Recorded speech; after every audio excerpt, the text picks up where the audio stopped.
This island is where Filipinos and Americans shed blood, sweat, and tears in the fight for freedom and democracy. During the Second World War, Japanese soldiers also died here.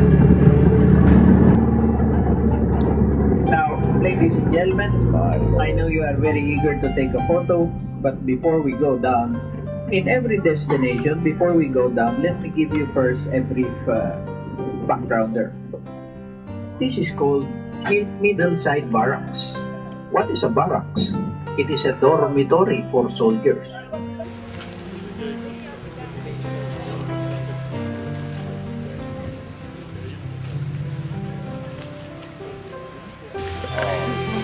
Behind me is the ruins of the American barracks buildings here in Corregidor. My father spent time. It's back to Bataan in a sense. Amazing. So these barracks have withstood time and the elements, earthquakes, typhoons. During the Second World War, the Philippines was still a colony of America. And the U.S. Army recruited Filipino soldiers. They were called Philippine Scouts.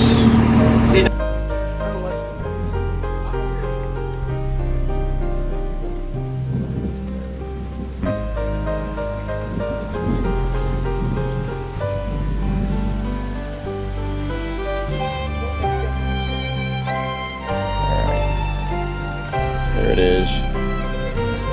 Here I am.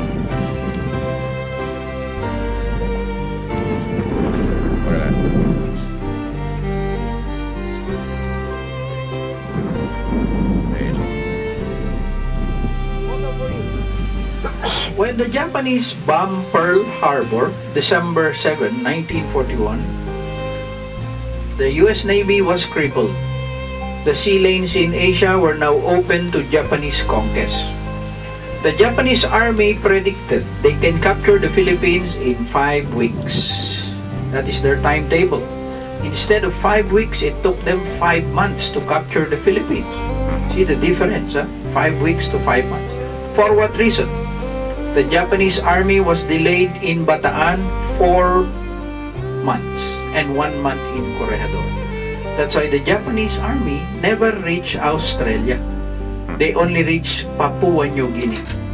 Of course, they were bombing Darwin. Later on, the Americans POWs were moved to another camp, Cabanatuan, Nueva Ecija. Later on, most of these American POWs were sent to Japan to become slave labor. They were loaded on hell ships, unmarked Japanese ships. Hell ships because hellish conditions. 3 years they became slave labor in Japan. After the war, these American POWs tried to sue Mitsubishi, Kawasaki, big Japanese company for compensation. But the American government said, you cannot sue them anymore. We have signed a peace treaty.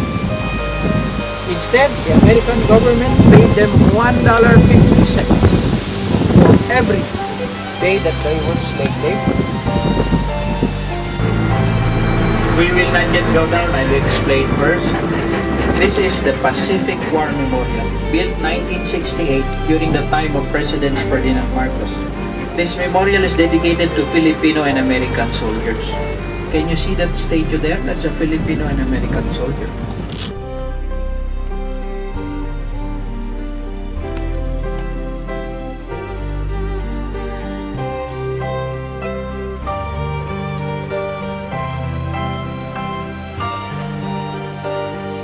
God bless you, Dad.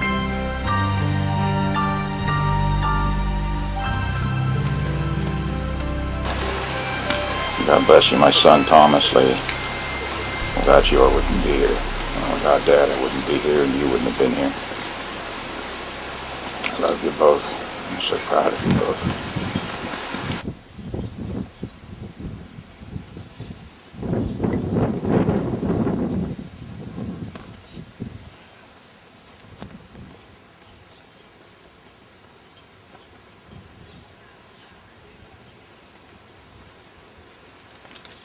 The U.S. and the Philippines.